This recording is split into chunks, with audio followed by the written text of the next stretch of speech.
കേരള തീരത്ത് നിന്ന് 38 nautical mile അകലെ അറബിക്കടലിൽ ചരക്ക് കപ്പൽ മറിഞ്ഞ് അപകടമുണ്ടായി.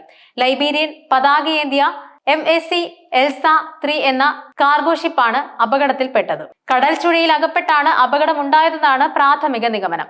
6 മുതൽ 8 വരെ കണ്ടെയ്നറുകൾ കടലിലേക്ക് വീണതായി സംസ്ഥാന ദുരന്ത നിവാരണ അതോറിറ്റി വാർത്താക്കുറിപ്പിൽ അറിയിച്ചിരുന്നു. കപ്പലിൽ നിന്നും marine gas oil, very low sulphur fuel oil എന്നിവ ചോർന്നതായി സ്ഥിരീകരിച്ചിട്ടുണ്ട്. കണ്ടെയ്നറുകൾ കടലിൽ വീണതോടെ തീരദേശത്ത് ജാഗ്രതാ നിർദ്ദേശവും പുറപ്പെടുവിച്ചിട്ടുണ്ടായിരുന്നു. രാസവസ്തുക്കൾ അടങ്ങിയ കണ്ടെയ്നറുകളോ മറ്റു വസ്തുക്കളോ കരയ്ക്കടുത്താൽ സമീപത്ത് പോകുവാനോ സ്പർശിക്കുവാനോ പാടില്ലെന്നും അധികൃതർ അറിയിച്ചിരുന്നു.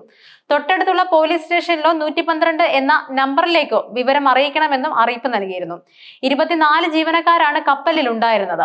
9 പേർ താൽക്കാലിക ലൈഫ് ജാക്കറ്റുകൾ ഉപയോഗിച്ച് സുരക്ഷിത സ്ഥാനത്തേക്ക് മാറിയിരുന്നു. ശേഷിച്ച 15 പേരെ പിന്നീട് രക്ഷപ്പെടുത്തുകയായിരുന്നു. കപ്പൽ പൂർണ്ണമായും ചരിഞ്ഞാൽ അപകടസ്ഥിതിയിലാകുമെന്നും നേവിയും അറിയിച്ചിരുന്നു. ദക്ഷിണമേഖലാ നേവൽ ആസ്ഥാനമാണ് രക്ഷാപ്രവർത്തനം നിരീക്ഷിക്കുന്നത്. കോസ്റ്റ് ഗാർഡിന്റെ കൊച്ചി ആസ്ഥാനത്ത് നിന്നും ഹെലികോപ്റ്റർ മാർഗവും നിരീക്ഷണം നടത്തുന്നുണ്ടായിരുന്നു. അതേസമയം കണ്ടെയ്നറുകൾ വടക്കൻ കേരള തീരത്തേക്ക് നീങ്ങാനാണ് സാധ്യതയെന്ന് സംസ്ഥാന ദുരന്ത നിവാരണ അതോറിറ്റി അറിയിച്ചിരുന്നു. നാവികസേനയുടെ ഡ്രോണിയർ ഹെലികോപ്റ്ററും കോസ്റ്റ് ഗാർഡിന്റെ 2 കപ്പലുകളും രക്ഷാപ്രവർത്തനത്തിനായി രാത്രി തന്നെ എത്തിയിരുന്നു. വിഴിഞ്ഞത്ത് നിന്ന് വെള്ളിയാഴ്ച പുറപ്പെട്ട കപ്പൽ കൊച്ചി തുറമുഖത്ത് കുറച്ച് ചരക്കുകൾ ഇറക്കിയ ശേഷം തൂത്തുക്കുടിയിലേക്ക് പോകാനിരിക്കെയാണ് അപകടം നടന്നത്. മറൈൻ ഗ്യാസ് ഓയിൽ കണ്ടെയ്നറുകളുമായി വിഴിഞ്ഞം തുറമുഖത്ത് നിന്ന് കൊച്ചിയിലേക്കുള്ള യാത്രക്കിടെ ചരക്ക് കപ്പൽ മറിഞ്ഞു. കപ്പൽ ജീവനക്കാരെ നാവികസേനയും തീരസംരക്ഷണ സേനയും ചേർന്നായിരുന്നു രക്ഷപ്പെടുത്തിയത്. കപ്പൽ ചെരിഞ്ഞതിനെ തുടർന്ന് കടലിൽ പതിച്ച ഗ്യാസ് ഓയിൽ കണ്ടെയ്നറുകളിൽ നിന്നും ചോർച്ചാ ഭീഷണിയുള്ളതിനാൽ കേരള തീരത്ത് ജാഗ്രതാ നിർദ്ദേശങ്ങളും നൽകിയിരുന്നു. ഇത് സംഭവിച്ചത് 24-ാം തീയതി ഉച്ചയോടെയായിരുന്നു. കൊച്ചി തീരത്ത് നിന്നും 38 നോട്ടിക്കൽ മൈൽ അകലെ MSC എൽസ 3 എന്ന ലൈബീരിയൻ ഫൽക്ക് ഫീഡർ ചരക്ക് കപ്പലാണ് ചുഴിയിൽപ്പെട്ട് ചരിഞ്ഞത്. മോശം കാലാവസ്ഥയാണ് അപകട കാരണമെന്നായിരുന്നു പ്രാഥമിക നിഗമനം. ആടി ഉലഞ്ഞ കപ്പലിൽ നിന്നും ക്യാപ്റ്റൻ ഉൾപ്പെടെ 24 ജീവനക്കാരെയും രക്ഷിക്കുകയും ഉണ്ടായി. റഷ്യക്കാരനായ ക്യാപ്റ്റനും ജീവനക്കാരനായ 20 ഫിലിപ്പീൻസുകാരും 2 യുക്രൈൻകാരും 2 ജോർജിയക്കാരുമാണ് കപ്പലിലുണ്ടായിരുന്നത്. ഇവരെ രാത്രി കൊച്ചി തീരത്തെത്തിച്ച് INS സഞ്ജീവനിയിൽ പ്രാഥമിക ചികിത്സ നൽകി. തീരസംരക്ഷണ സേനയുടെ 2 കപ്പലുകളും നാവികസേനാ വിമാനങ്ങളും അപകടത്തിൽപ്പെട്ട കപ്പൽ നിരീക്ഷിച്ചു വരികയുമാണ്. വിഴിഞ്ഞം തുറമുഖത്ത് നിന്ന് 23-ന് രാവിലെയാണ് ചരക്ക് കപ്പൽ 3400-ലധികം കണ്ടെയ്നറുകളുമായി കൊച്ചിയിലേക്ക് തിരിച്ചത്. 24-ന് വൈകിട്ട് 4:30-യോടെ കൊച്ചി തുറമുഖത്ത് എത്തേണ്ടതായിരുന്നു. ഉച്ചകഴിഞ്ഞ് 1:35-ന് കപ്പൽ അപകടത്തിൽപ്പെട്ടയുടൻ ക്യാപ്റ്റൻ നാവികസേനയുടെയും തീരസംരക്ഷണ സേനയുടെയും സഹായം തേടി. ഉടൻ തീരസേനയുടെ കപ്പലുകളും നാവികസേനയുടെ ഡോർണിയർ വിമാനവും അപകട സ്ഥലത്തേക്ക് തിരിച്ചു.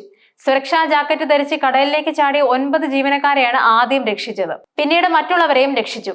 എന്നാൽ അപകടത്തിൽപ്പെട്ട ചരക്ക് കപ്പലിൽ നിന്നും കടലിൽ വീണത് 367.1 metric ton very low sulphur fuel oil ആയിരുന്നു.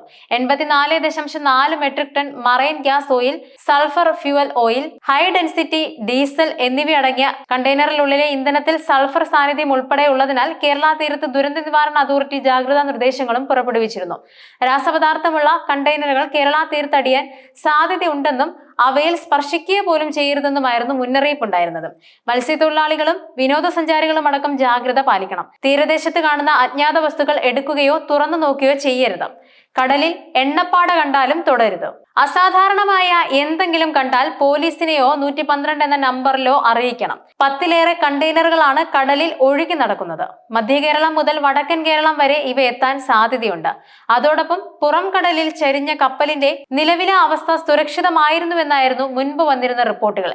രക്ഷാദൌത്യത്തിന്റെ തുടക്കത്തിൽ കപ്പൽ മുങ്ങിയേക്കുമെന്ന് ആശങ്കയുണ്ടായിരുന്നു. മറ്റൊരു കപ്പലിലേക്കും കണ്ടെയ്നറുകൾ മാറ്റാനുള്ള സാധ്യത പരിശോധിച്ചും വന്നിരുന്നു. തൂത്തുക്കുടി, കൊളംബോ, വിഴിഞ്ഞം, കൊച്ചി, മംഗളൂരു, പരമ്പൂർ തുറമുഖങ്ങളായിരുന്നു ലക്ഷ്യസ്ഥാനങ്ങൾ. ഈ വർഷം 10 തവണ കൊച്ചി തുറമുഖത്ത് എത്തുകയും ഉണ്ടായി. 184 മീറ്റർ നീളവും 26 മീറ്റർ വീതിയും ഉണ്ടായിരുന്നു. 1997-ൽ കമ്മീഷൻ ചെയ്ത് ശരാശരി 6.7 നോട്ട്സ് വേഗം, പരമാവധി വേഗം 13.1 നോട്ട്സ്. തൂത്തുക്കുടിയിൽ നിന്നും കഴിഞ്ഞ 18-ന് പുറപ്പെട്ട് വിഴിഞ്ഞത്തെത്തി. എന്നാൽ പിന്നീട് വന്ന റിപ്പോർട്ടുകൾ വെച്ച് കൂടുതൽ ചരക്കുകൾ കടലിൽ വീണ് കപ്പൽ മുങ്ങി. കൂടുതൽ പാരിസ്ഥിതിക നാശനഷ്ടങ്ങൾ തടയുന്നതിനായി കപ്പൽ വലിച്ചുകൊണ്ടു പോകാനുള്ള ഓപ്ഷനുകൾ ഇന്ത്യൻ നാവികസേന അന്വേഷിക്കുകയും ചെയ്തിരുന്നു. എന്നാൽ ശ്രമങ്ങൾ വിജയിച്ചില്ലെന്നായിരുന്നു റിപ്പോർട്ട്. തുടക്കത്തിൽ കമ്പനിയുടെ നിർദ്ദേശപ്രകാരം 3 ജീവനക്കാർ കപ്പലിൽ തന്നെ തുടർന്നു. പക്ഷേ സ്ഥിതിഗതികൾ വഷളായതിനാൽ പിന്നീട് അവരെ രക്ഷപ്പെടുത്തുകയായിരുന്നു. കൊച്ചി തീരത്ത് അപകടത്തിൽപ്പെട്ട ചരക്ക് കപ്പലിൽ ഏകദേശം 400 കണ്ടെയ്നറുകൾ ഉണ്ടായിരുന്നുവെന്നും കേരള തുറമുഖ മന്ത്രി VN വാസവൻ മാധ്യമങ്ങളോട് പറഞ്ഞിരുന്നു. അപകട കാരണം ഇതുവരെ സ്ഥിരീകരിച്ചിട്ടുമില്ലായിരുന്നു. എന്നിരുന്നാലും ശക്തമായ കാറ്റ്, ഉയർന്ന തിരമാലകൾ അല്ലെങ്കിൽ കണ്ടെയ്നറുകൾ കയറ്റുന്ന രീതി എന്നിവ കാരണമാകാമെന്നും അദ്ദേഹം പറയുന്നുണ്ട്. ശനിയാഴ്ച 8 കണ്ടെയ്നറുകൾ കടലിൽ വീണു. കോസ്റ്റ് ഗാർഡിന് മുന്നറിയിപ്പ് ലഭിക്കുകയുമുണ്ടായി. കോസ്റ്റ് ഗാർഡും ഇന്ത്യൻ നാവികസേനയും രക്ഷാപ്രവർത്തനം ആരംഭിക്കുകയും ചെയ്തു. 24 ക്രൂ അംഗങ്ങളിൽ 21 പേരെ ആദ്യം രക്ഷപ്പെടുത്തി. അതേസമയം ക്യാപ്റ്റനും 2 എഞ്ചിനീയർമാരും നിർദ്ദേശങ്ങൾ അനുസരിച്ച് കപ്പലിൽ തന്നെ തുടർന്നായിരുന്നു അവരെ സുരക്ഷിതമായി കപ്പലിൽ നിന്നും മാറ്റിയതും. കപ്പലിൽ 28 ഡിഗ്രി ചരിവ് അനുഭവപ്പെട്ടു. കൂടുതൽ കണ്ടെയ്നറുകൾ വെള്ളത്തിലേക്ക് വീഴുന്നതും തുടർന്നു. വീണുപോയ കണ്ടെയ്നറുകളിൽ നിന്നും എണ്ണ ചോർന്നൊലിക്കാനുള്ള സാധ്യത ആശങ്ക ഉയർത്തിയിരുന്നു. ചില കണ്ടെയ്നറുകൾ സ്ഥലത്ത് നിന്നും 1 കിലോമീറ്ററോളം ഒഴുകിപ്പോയതായും റിപ്പോർട്ടുണ്ടായിരുന്നു. അതിനാൽ എറണാകുളം, ആലപ്പുഴ തീരങ്ങളിലെ മത്സ്യത്തൊഴിലാളികളും താമസക്കാരും അതീവ ജാഗ്രത പാലിക്കണമെന്നും അധികൃതർ ആവശ്യപ്പെട്ടിരുന്നു. ശേഷിക്കുന്ന കണ്ടെയ്നറുകൾ മറ്റൊരു കപ്പലിലേക്ക് വിജയകരമായി മാറ്റുന്നുണ്ടെന്നും മന്ത്രി പറഞ്ഞിരുന്നു.